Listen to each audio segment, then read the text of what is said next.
Welcome to Every Coach Needs a Coach, the podcast for coaches of all sports and all age groups to learn from coaches and people they may otherwise never have the chance to meet. Today on C1 Do One Teach One, I want to give you an example of expectations, which is what we're talking about this week. So every year at my player meeting and in my parent meeting, everyone gets a one-page handout, front and back, one page. I have three expectations for three groups of people. The first is coaches, the second is players, and the third is parents. And they all have the first one in common. The first one that I expect and that I ask everyone to agree upon is that we are going to be examples, okay, as coaches, as parents, and as players. I want our parents to make decisions that they would want their own kids to make. As coaches, I want to behave how I expect my kids to behave, right? How I want to be an example of what I want them to show in the field. And for our kids, and I have high school girls, when they join the soccer team, they sign up to be an example all the time. And I use my nephew as my example, my nieces and nephews who love to come watch them play. I tell them, if you do something that would be unacceptable for him to see, you're going to come sit next to me. Not because you made a mistake, right? But because of how you reacted to it or because of how you behaved. I expect you to be an example to that little boy and that little girl that are over there. And they get that. They see them in real life and they know. And if I didn't have a niece or a nephew, I would just use the first and second graders who come to our games, okay, and who watch us. So expectation number one is everyone's going to be an example. Then for the players, I ask that they be on time. I expect them to be on time because my time is valuable. Their time is valuable. I have an assistant coach who drives 40 minutes to get to practice. Her time is valuable. We're all going to be on time. Okay. That's the second expectation. The third expectation is that they are respectful. They're respectful of opponents. They're respectful of each other. They're respectful of themselves. They're respectful to me.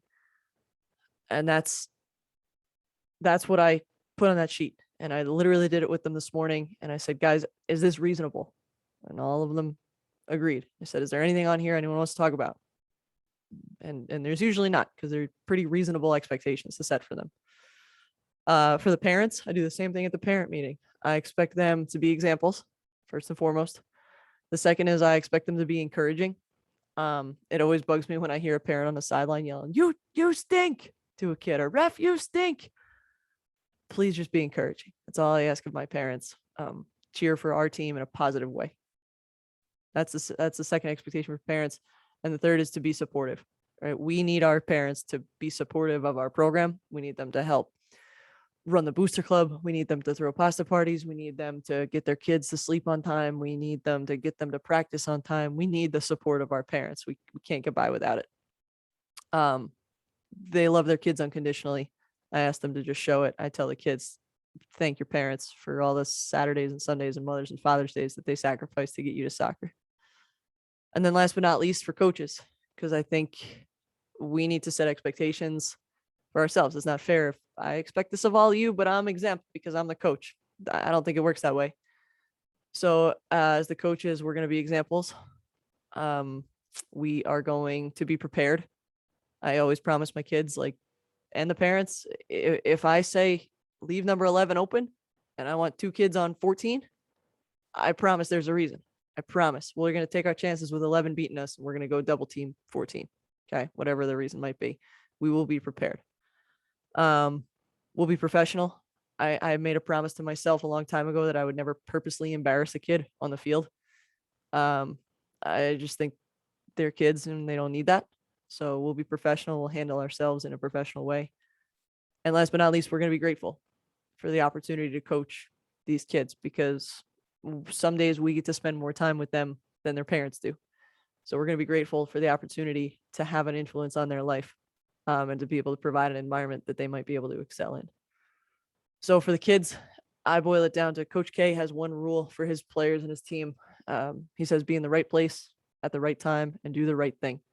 I think it doesn't get any simpler than that. And I think it's a really powerful way to explain it to our young athletes, whoever they are. That is it. That's my example of my expectations. I highly encourage you. I'm only in my second year as a head coach at the high school level.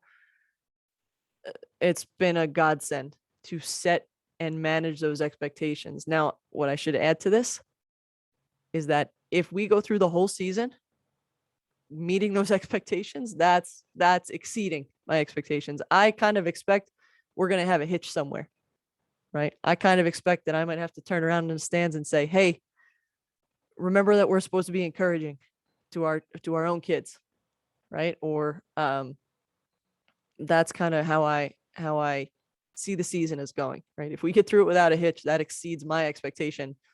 I expect a couple of hitches, but I expect that these clear kind of beacons, right? These North Stars are going to allow us to move together and forward.